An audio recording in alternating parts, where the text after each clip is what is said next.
Now I'm extremely happy to present Erika Löfström to you. She's a professor of education at the University of Helsinki, where she leads a primary teacher education program.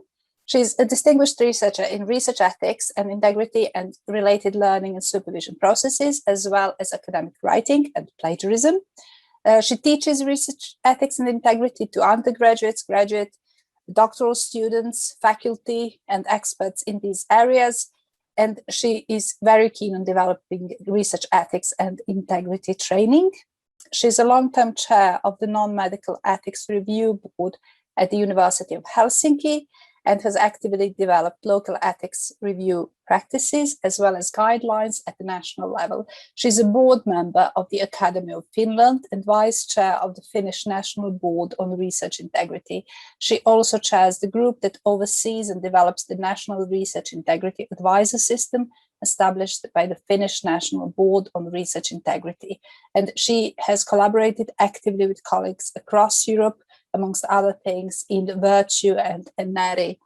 So, welcome, Erika. Välkommen. Thank you, Sonia. Tack ska du ha. Thank you for the introduction, and thank you to organizers for inviting me to the INAI conference. It's really a great pleasure and honor to have this opportunity to give this talk, and it's a talk on my favorite topic. So let me please share my screen just a moment. All right then. So the title of my talk is Supervision as an Arena for Teaching and Learning Academic Integrity and Research Ethics. I'll be mostly talking from the perspective of PhD supervision.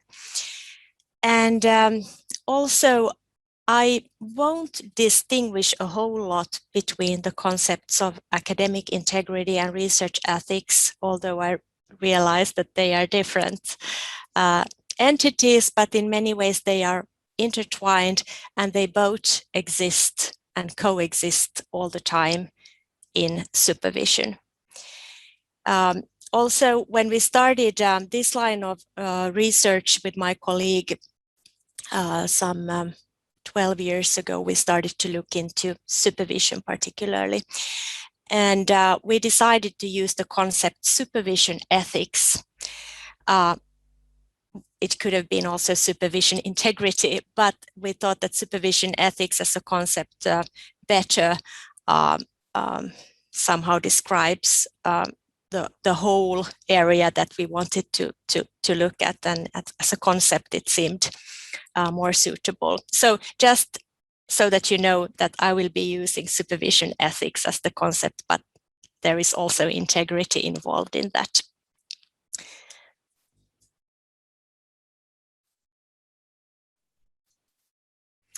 Okay, the contents of my talk are as follows. I'll be highlighting a little bit supervision and say something about that just to sort of contextualize my talk.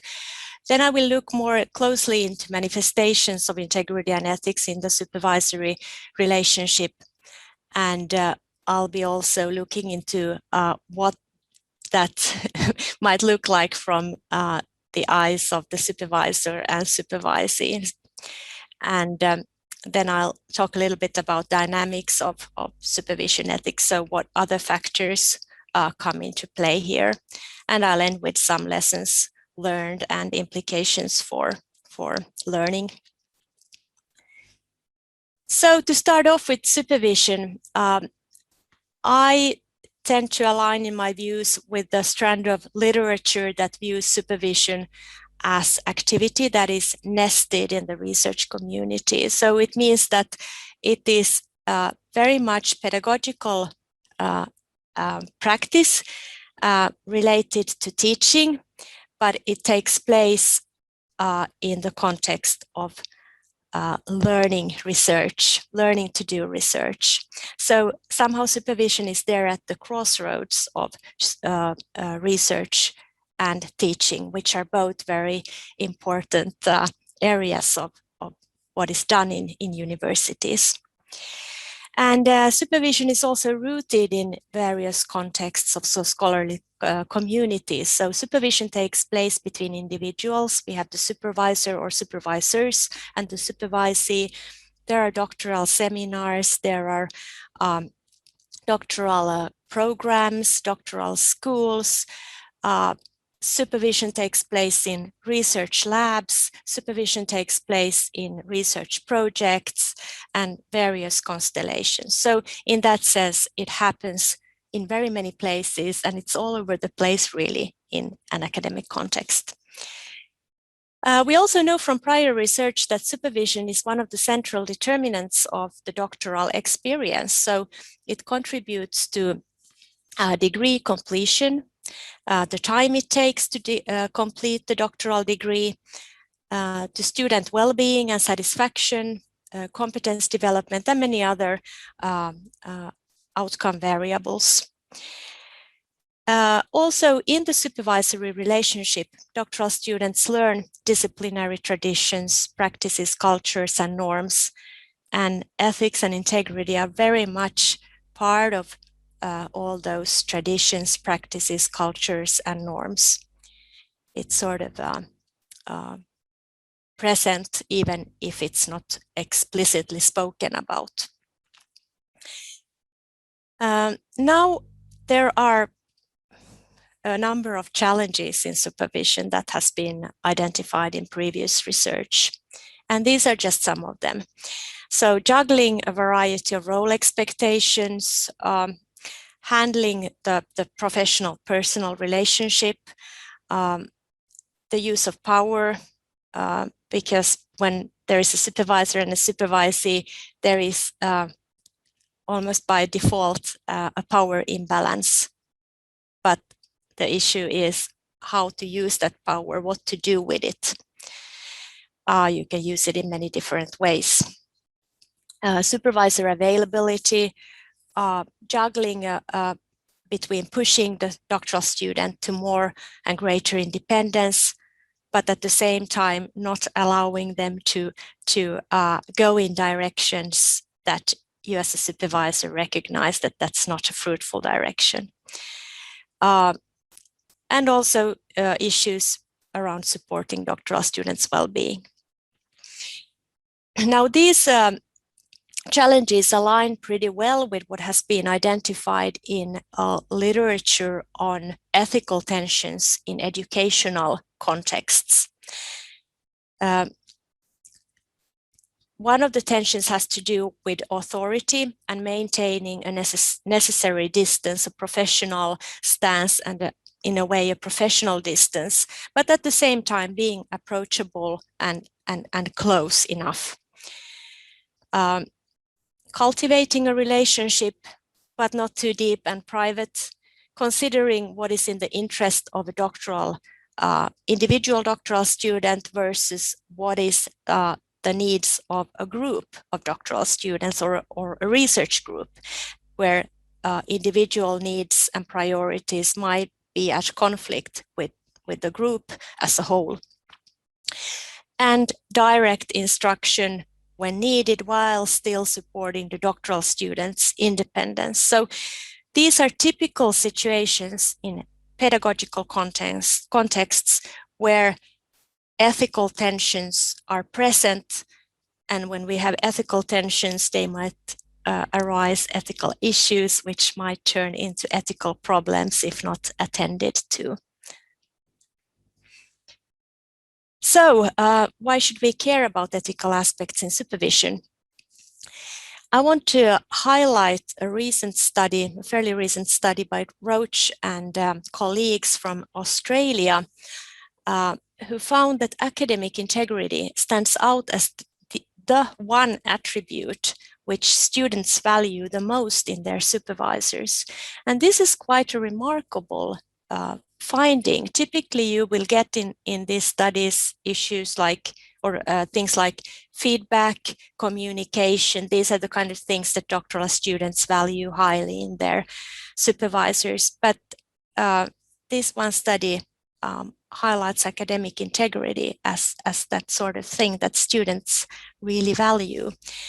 And it remains to be seen whether this is a new trend, because academic integrity and ethics are being emphasized more and more at different levels of academia. So time will tell whether this is a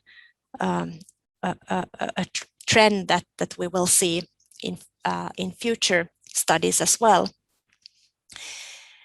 The supervisory relationship provides a context not only for developing academic expertise, but also, and as part of that academic expertise, ethical awareness, learning ethical problem solving, and cultivating integrity.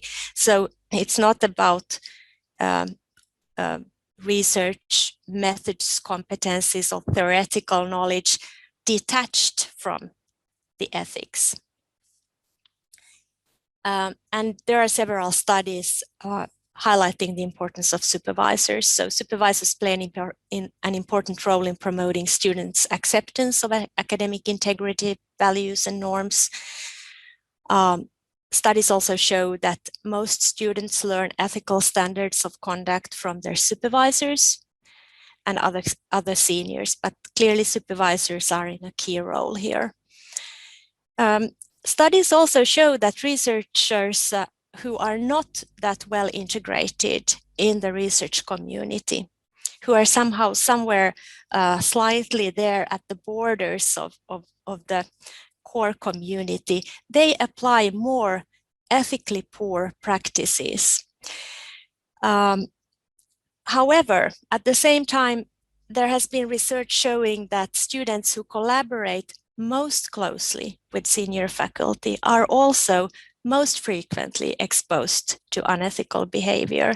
So I think these suggest the importance of being part of a community and the supervisor's role in that research community,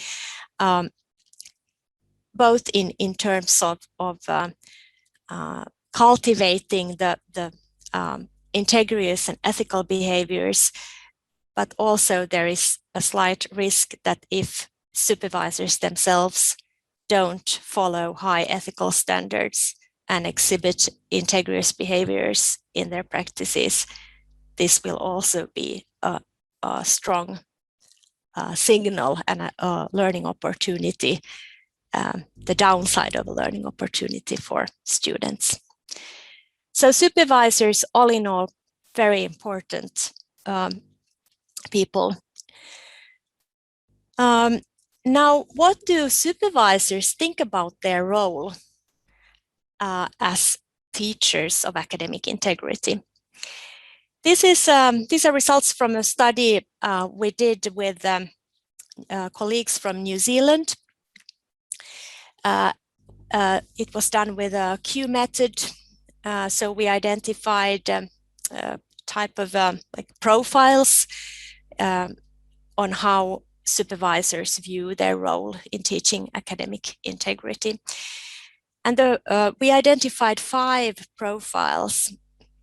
The first we called teachers of rules and values, and this profile could really be coined into this sentence that both rules and values can be and must be taught explicitly. So these are the supervisors who really are, they are the explicit teachers of rules and values. We also identified gatekeepers who emphasize modeling and student responsibility, but this profile could be coined in the following sentence. It's about making it easy for students to do the right thing. So they are themselves modeling good behaviors, and at the same time, they try to make it easy for the student to follow those same behaviors. The third group we call social reformers, who emphasize values and the teacher-student relationship. And this profile could be coined in the sentence, it is not about catching cheats or teaching rules, but it's about values. Everything is about cultivating values. The fourth group we identified, we called academic integrity modelers who emphasize student responsibility. And what this group characterizes this group is that they do the right thing, or what they think is the right thing to do themselves, but at the same time they think that morality cannot be taught. So students are either behaving in a moral way or they are not, but this is outside the supervisor's realm of influence. So in that sense, this is different from the second group, who still thinks that they can influence the students' choices. And the fifth group, academic integrity skill builders, are in the same, in a way similar to the fourth group, that they think that values cannot be taught, but they emphasize the importance of explicitly teaching academic integrity as a skill. So already all of these supervisors who participated in our study thought that academic integrity is important. And I guess this is the response you will get when you ask supervisors about the importance of academic integrity. But the study shows that they take a very different view on their own role in teaching academic integrity. And this will have consequences for how they practice their supervision and the pedagogical choices and what kind of learning environment they provide for their students. So we already see here that although we all agree that academic integrity is important, it will play out very differently depending on our views on the role that we have. Just really quickly, this is from a recent study by Muthanna Alduais. It's actually from a review type of study, and they collected a number of relationship types, supervision relationship types. And I won't go more into those types here, but I just wanted to show this table because it illustrates how these authors identify that only really one relationship type is an indicator of a sound research integrity landscape. And that's the last one, where which is called colleague in training. So it's collegial mentoring type of supervision relationship, which is indicative of sound research integrity. And all those other ones, which there are many, indicate that there is an issue with integrity, or it's not entirely positive. So that might give a little food for thought. However, prior research has identified a number of ethical problems. So we have ethical issues, which we have the ethics in a way, and we have ethical issues. And if you are not attending to them, they might become problems. So I think we need to distinguish between ethical issues and ethical problems. And also I try to do that in my speech. These are examples of ethical issues that have turned into ethical problems. So prior studies have identified, for instance, inadequate supervision, supervisor abandonment, so complete lack of supervision, not just inadequate, but a lack of, intrusion of supervisor views and values on the doctoral student, abuse, exploitation. Dual relationships are relationships that are confounded in some way. So if we look at this table, I guess those relationship types at the start of the list would be that kind of relationships that are to some extent confounded in a negative way by other variables. and encouragement to fraud and authorship issues, different misuses of authorship. So what we tried to do was to look into what is actually, why are these things problematic? We all know that they are, but what is it that more specifically makes them ethical problems in supervision? And with my colleague Kirsi Pyhältö, we used these 5 ethical principles in our studies to identify ethical issues. We have data from both supervisors and doctoral students, and we find breaches or we find evidence of these ethical principles in both groups of data. And we chose these 5 principles because they are almost universal. You have to be careful when you use the word universal, but I think that this can be found in almost any ethics codes, any codes of research conduct. You pick any of those guidelines or codes, and you can find these principles there in one format or another. They might not use exactly the same vocabulary, but the idea is there. So we thought that, okay, these principles are familiar to the academic community and they are present in research. So let's see, are they present and how are they present in supervision, which is an activity, like I mentioned before, it's an activity nested in very many different layers of academia, and it takes place at the crossroads of teaching and research. So surely these principles could apply also in that context.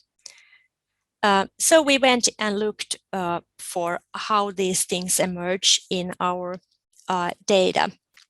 Right now, I'm talking about interview data from supervisors and doctoral students. And here are some examples. Interestingly, we did identify examples of these principles and their breaches in both data sets. And these are just some examples of when non-maleficence is at stake. So when that principle is at stake, we would see it as exploitation and abuse and these confounded problematic relationships, often connected with misuse of power.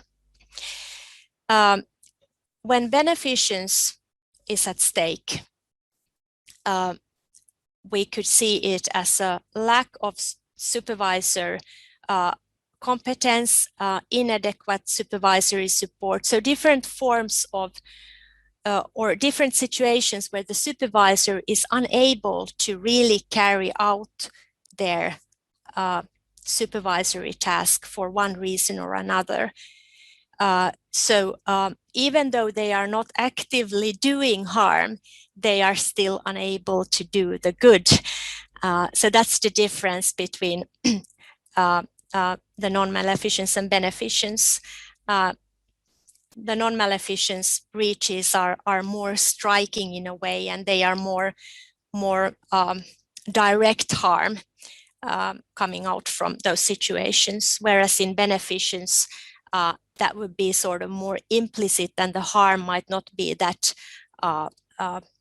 visible in a way, or it might be detected after a longer time. So if there is a lack of supervisory support, then that will sort of accumulate over time, and the effects of that lack of supervision will usually be visible later on and not directly. Respect for autonomy, the downside or the flip side when this principle is breached meant that there could be intrusion of supervisor views and values, so the student would not be able to develop as independent researchers. And fidelity, meaning that there is a supervision promise really made when a doctoral student is admitted to a doctoral program. And when that, in a way, promise is broken, then that's the flip side of fidelity, or a breach of fidelity. So here we would have supervision abandonment and the failure to provide supervision for the doctoral student. And finally, justice. So experiences of inequity, inequality, and unfair treatment. Here are a couple of examples from our data that illustrate these principles, either reflections around these principles or breaches of these principles. Here is a doctoral student quotation.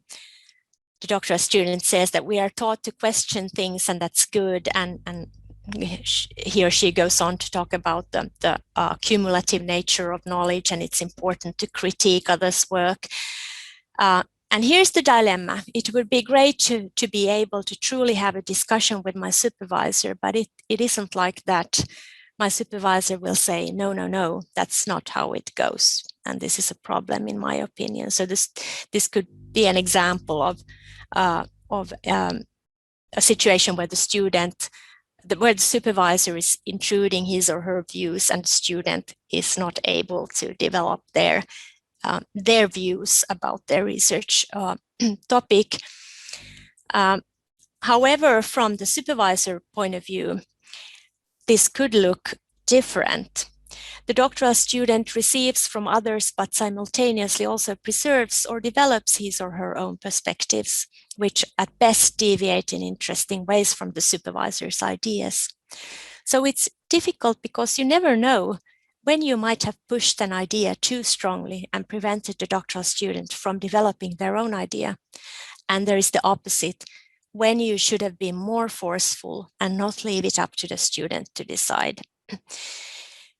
So clearly here the supervisor reflects on this same issue. I should say that this is not a supervisor doctoral student pair, but these are independent individuals, independent from each other. But I think they are in a way talking about the same phenomenon, and that might look different from different perspectives. So those were some perspectives on autonomy, and here is a reflection on justice from a supervisor. What the students want from the supervisor is fair treatment, and this is tricky because you might yourself think that you're treating them all equally, but that doesn't automatically mean that you give them all the same tasks and the same amount of work.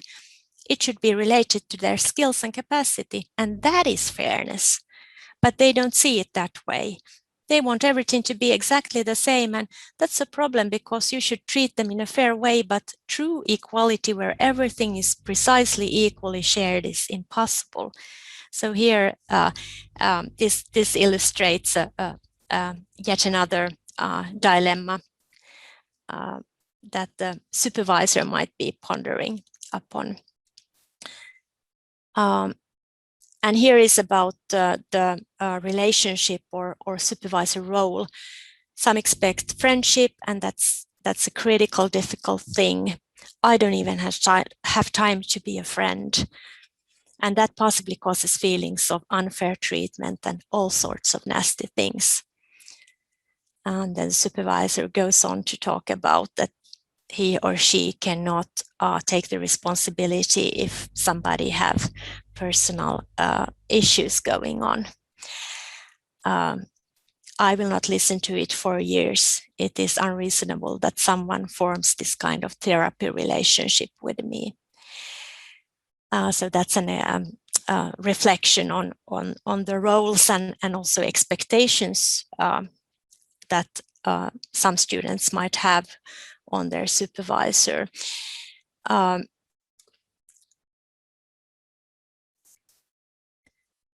So I'll just jump. I think that those examples kind of illustrate some of these principles and how they might look like from the perspective of doctoral students and from their supervisors. There are more quotations in our articles. Also, what this table does is it shows that supervisors and doctoral students will look differently on these things. So whereas supervisors typically ponder more on not doing harm, doctoral students harbor more reflections around beneficence and the supervisor's ability to support them or not to support them. They also talk about fidelity-related aspects. So again, supervision, availability, and justice. So clearly, supervisors and doctoral students will sort of have different emphases in their reflections. Also, I've been talking now about the supervisor doctoral student relationship, but we should recognize that supervision doesn't take place just in that relationship between two individuals, but there are also connections to other levels in the system. And this is what one of my doctoral students that I supervise have looked at. So Liana Ross identified the same principles in doctoral student interviews, but she also related some of these to system level issues, which sort of come to being there in that personal relationship between the supervisor and the supervisee, but the root cause might be somewhere else than in that particular relationship, but it nevertheless emerges as an ethical dilemma or ethical issue in the relationship. So I think this is an important thing to also note. I also want to say a few words about those other dynamics. So we've looked, this is based on statistical survey data. So we've looked at doctoral students. This is just about doctoral students now, not the supervisors. So doctoral students' experiences of those ethical principles and how they manifest themselves in their experiences of the supervision.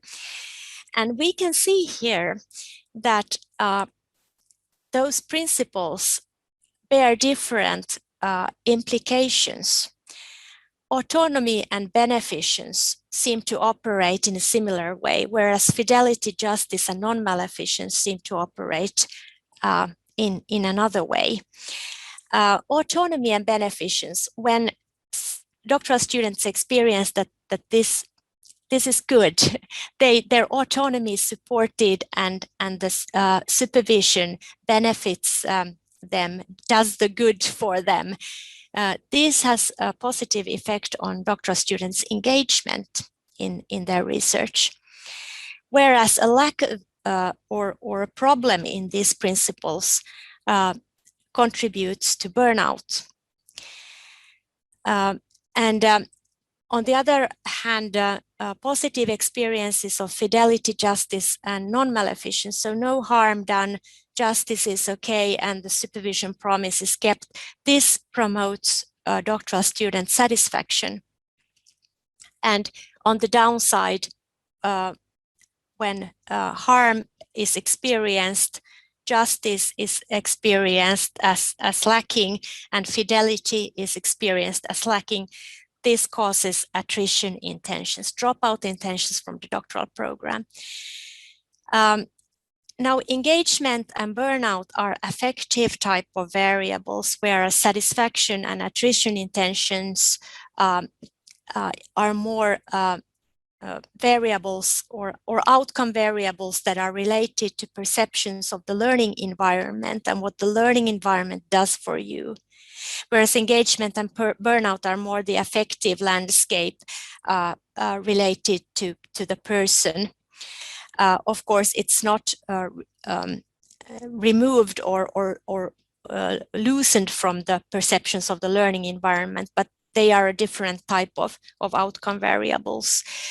And I think what this study showed is that these ethical principles and how they emerge in supervision really does bear consequences for some of those important things that we often look at, like doctoral student satisfaction with their studies. We look at attrition rates or completion rates. We are also looking at their engagement, or supervisors and doctoral programs are interested in the progression of students.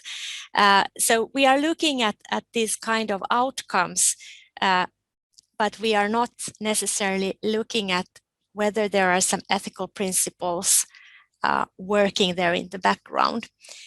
Of course, there are many other things also influencing engagement, burnout, and satisfaction and attrition.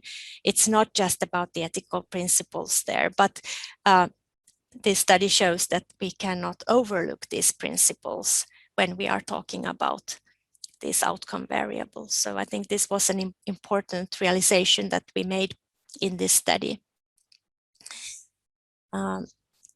Let me check. I'm almost at the end of my time, so I'll just skip that and go on to some of the main messages. So to conclude, ethics of supervision contribute to doctoral students' experiences, and most importantly, I think we need to recognize that they do so in different ways.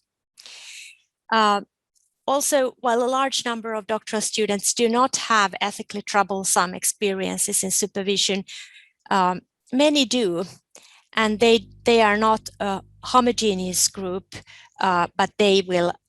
There are differences, and this has to do with those last slides that I skipped for time reasons.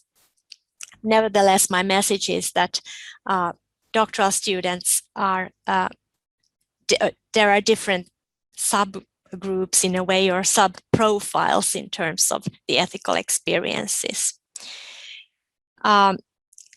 Also, ethical problems emerging in the individual supervision relationship may be traceable to other levels in the doctoral education system, and they should be solved there. So at a system level issue in the structures of how doctoral studies are set up, or something like this, might emerge in the relationship, but it cannot be solved there because the root cause is somewhere else.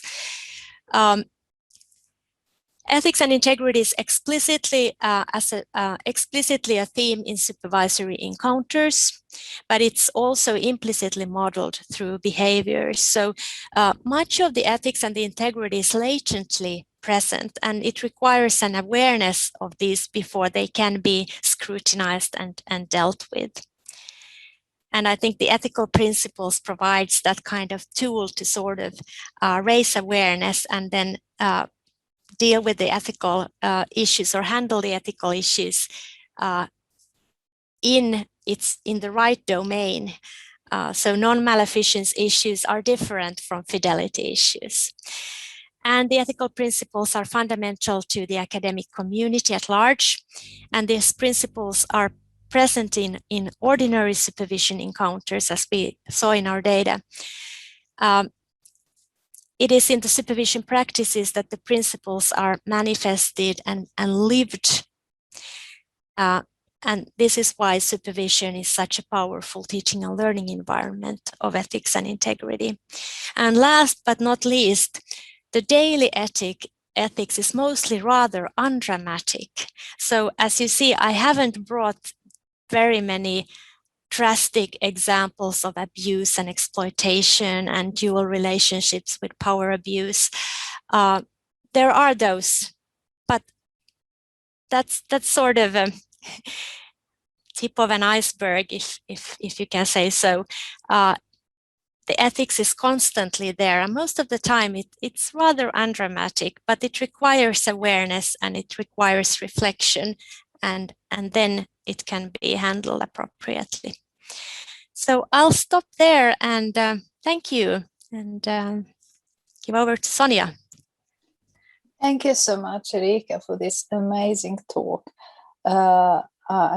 Yeah, it was really great to point out the supervision, not only and research ethics in supervision, not only as an area where we teach students what not to do and what's good research practice, but that also the relationship itself between the supervisor and supervisee has ethical issues that can turn out to be problems. I'm really like the distinction you make there. Let me see here. Deborah gives us one comment. It seems like the supervisor-student relationship does have something of a parent-child relationship. In German, the supervisors are even called Dr. Vater or Dr. Mutter, doctor or father or doctor or mother. That's one comment we had. Another one. Do we agree on ethics in research? Is a researcher's personal principles of interpersonal conduct, as Saldana explored? If yes, then how can we measure a behavior of a person is ethical and unethical? Am I right if I believe in word academia, if I believe on ethics in research is very contextual and it's not one fits all situation and context? This is contextual practices are contextual, cultures are contextual, discourses are also contextual. But at the same time, I think that these principles, there is some level of commonality in those principles, and therefore I think that they provide a useful tool for understanding the ethics and integrity. And then you need to look at them in that particular context, because there will be contextual factors defining some of those issues. But yeah, I think it's a balancing and handling of both perspectives, and this is very much the nature of supervision as well, because we all over the world we are supervising students, and we kind of think that we have a shared understanding of what we are doing, and probably to some extent we are doing similar things, but they will always be defined by the particular context and culture and norms in that context. From the context to something completely else, how does personality traits affect supervision and supervision ethics? We haven't in our studies looked at personality traits really. I don't know, personality traits are maybe that kind of things that are more stable, but we have looked at conceptions of supervision, conceptions of teaching, conceptions of integrity, because we believe that those are the kind of things we can work with. Personality might be difficult to change, but we can work with conceptions of integrity and reflection and those sort of things. So unfortunately, yeah, we haven't looked into personality types, but I think yesterday's keynote, Professor Curtis have done that sort of work, so that ought to be interesting to look more closely into. And the last questions, do we see that supervision ethics is linked in professional ethics? Yes, I think in the context of supervision, as a pedagogical practice, it is also professional practice in terms of the pedagogy. So I think there is a linkage to professional practice, but at the same time, supervisors are also, they are embodying the profession of researchers and the profession of academics.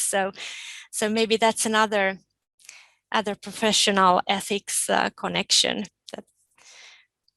So yeah, I would say that they are connected. Okay, we are actually out of time, but we just got a great question from Lisa. Has there been research on the supervision involved of those whose PhDs are discovered to be plagiarized? That's a very good question. I'm afraid I can't directly direct you to a reference or research on that, but it's really interesting to and we should do more research on those situations that are more invisible.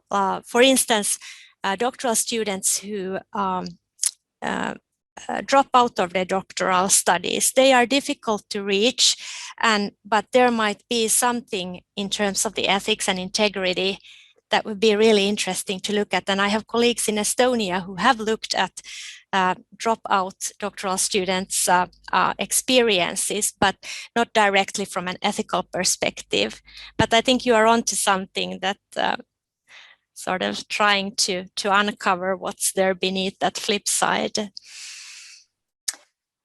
So, unfortunately, we're out of time. Thank you so much, Tusen tack, for this wonderful session. It was really amazing. Let us go to different parallel sessions that start at 11. And don't forget that the lunch session today starts at 1 sharp and not 1:45. Thank you so much. Thank you. And thank you to the audience and also the translator. Thank you.